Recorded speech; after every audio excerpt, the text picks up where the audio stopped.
Welcome to the Maine course with me, Natalie Roth. Growing up in a small town in Minnesota, the only exciting cuisine was that of our state fair. Now that I'm in Maine, I am so excited to meet all the talented chefs that create such delicious and unique food. Come with me as I explore Maine and all the different foods it has to offer.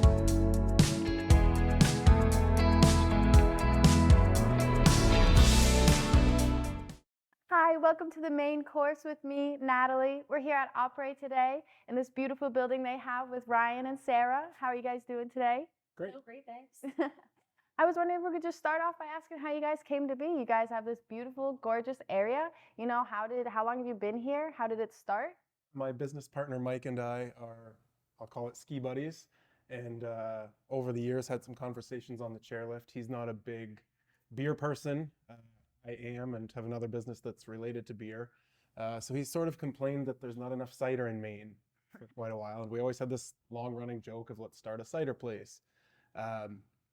In the meantime, his family actually bought this building and they were looking to find a tenant for it. He thought a brewery would be an excellent fit.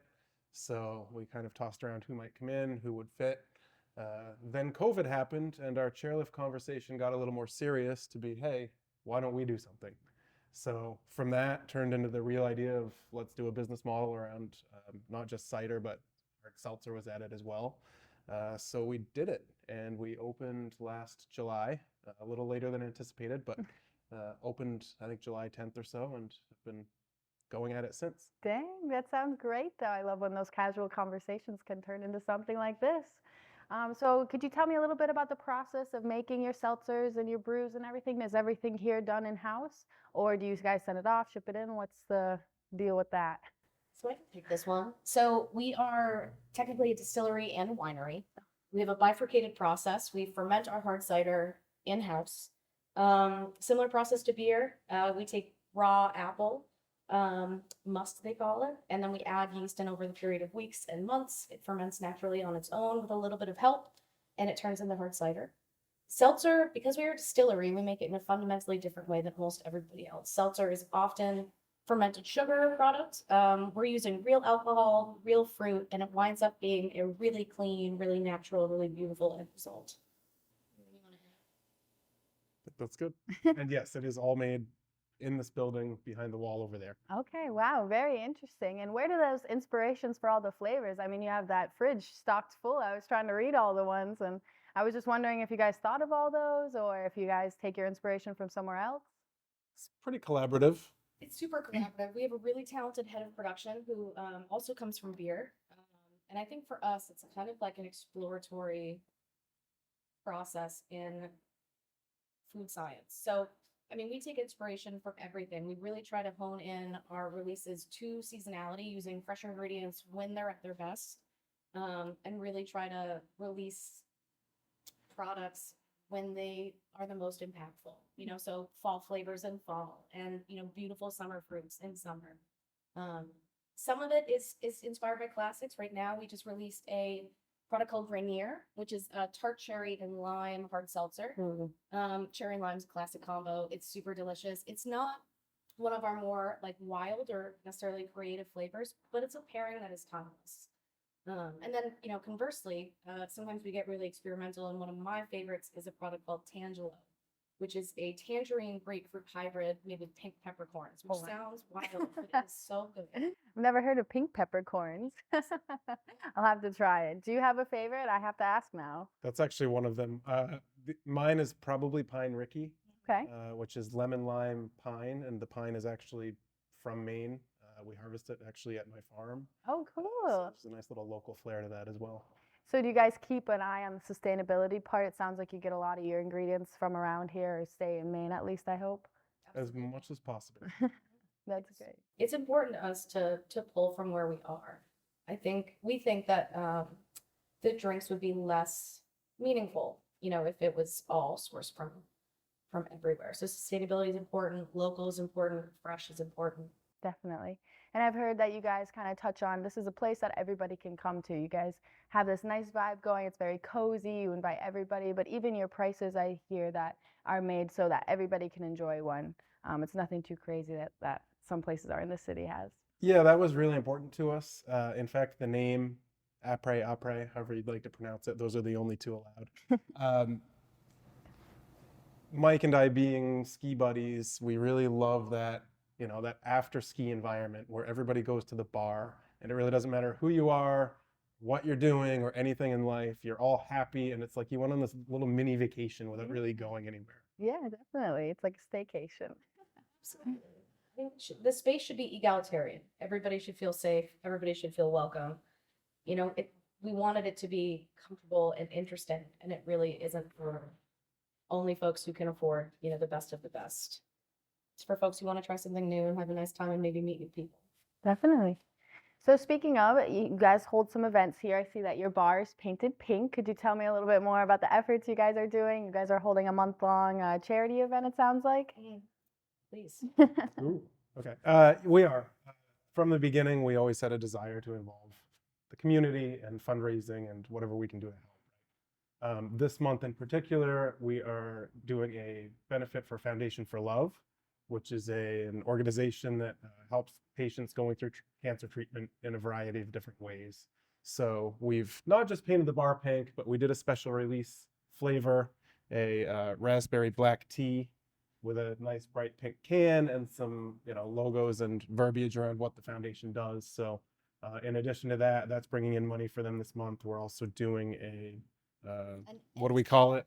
An end cap silent auction. Okay. To raise additional funds for this really wonderful nonprofit. They work with New England cancer specialists.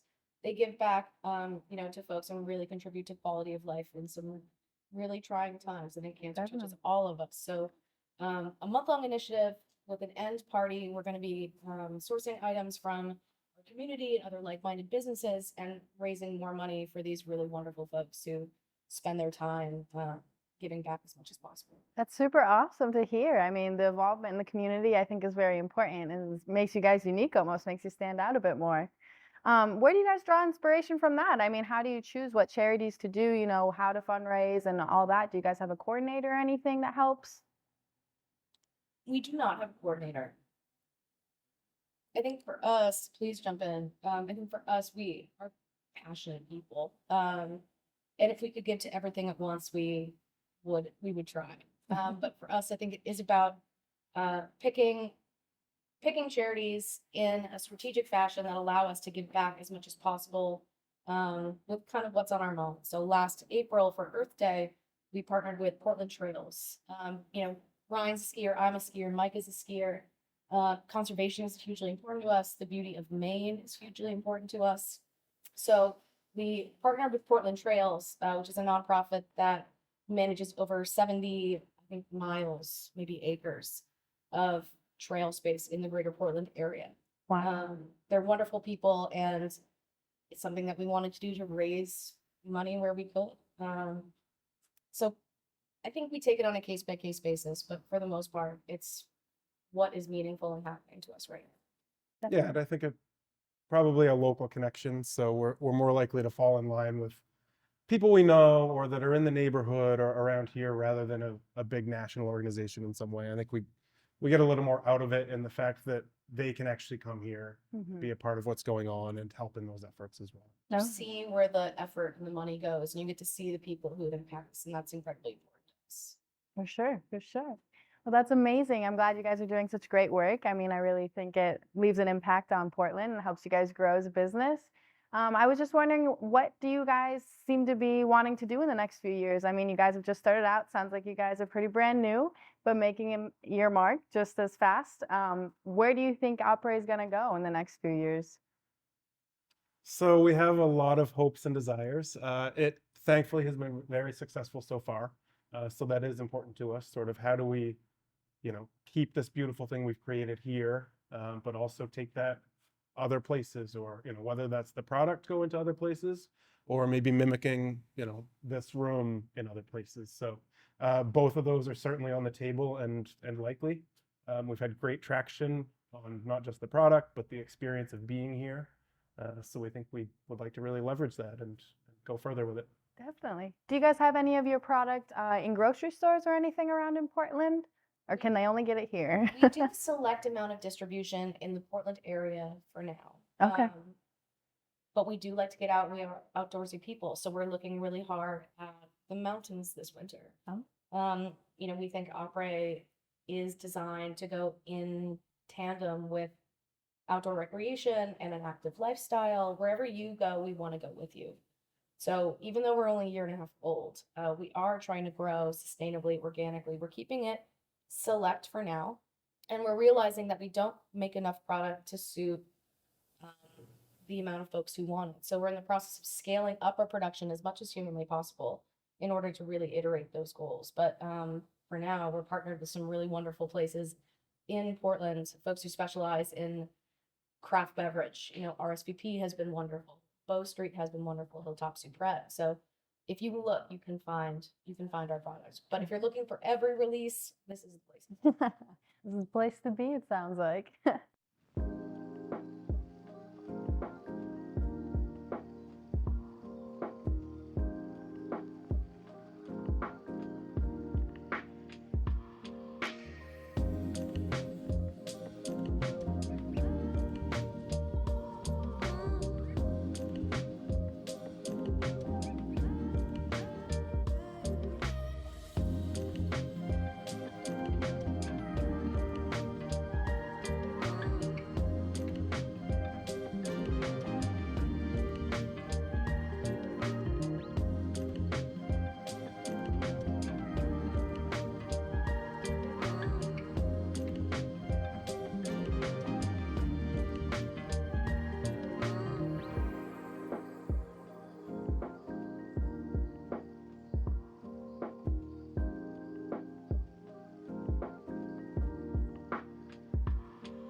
I just wanted to touch on maybe if you could about a little bit of the food. I hear that you guys have a meat and cheese plate, but I also hear that you partner with food trucks.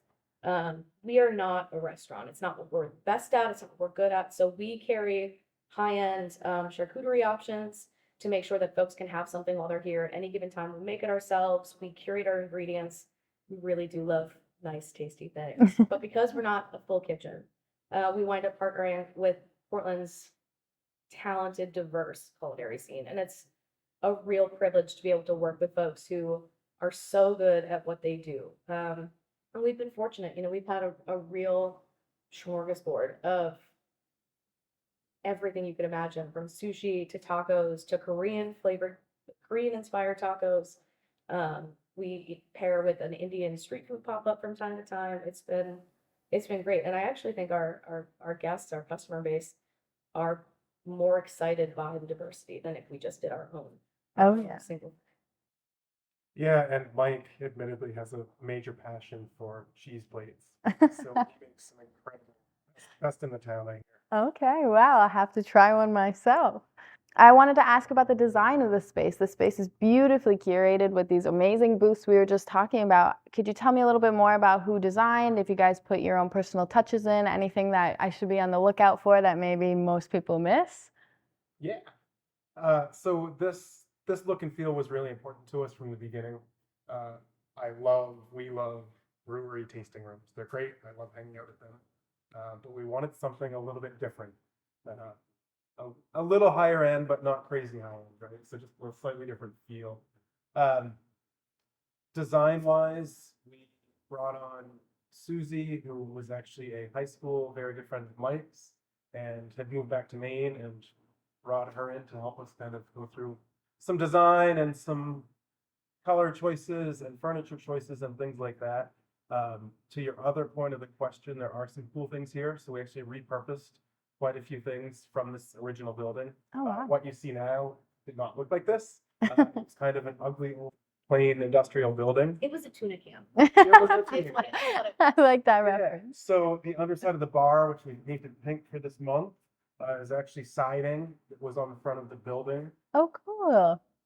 Stalls in the bathrooms were actually made from the garage doors that were removed and repurposed to be bathroom stalls. Nice. So there's a lot of that in the building. We've done a lot of kind of reuse and some things that were just on the property, honestly. Yeah, that's super cool.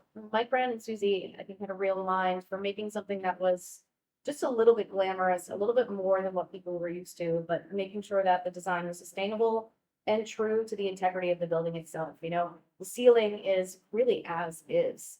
The frame of the building, except for the front here, is untouched. You know, the floors are the floors that were here.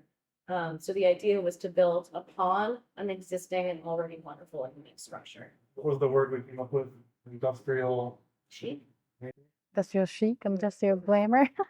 Well, you've definitely done a successful job. I mean, I already want to curl up with a book. You said we were talking about it raining. Hopefully, you could hear it on the tin roof. So I heard you guys have something secretive about your can. There's a little secret aspect to it. Do you mind showing us what that is? So we don't want to let the cat out of the bag, but I will say design has been a huge aspect of this whole project. So when we came out with our packaged product, we wanted to make sure it was super minimalist, really clean, but with like a subtle point of interest. So I won't tell you what it is, but if you look closely, every release we do has a little bit of like a hidden marker as a, you know, kind of denoting our subtlety, I guess we'll say. Any other thought? Yeah, I think we won't let them know fully, but if you look on every can, you may find a little something different each time. Very cool. Thank you guys so much for talking to me today. It was great to get to know you guys and to hear about this product. If you're ever in the Portland, Maine area, make sure you take Apres with you on your winter adventures.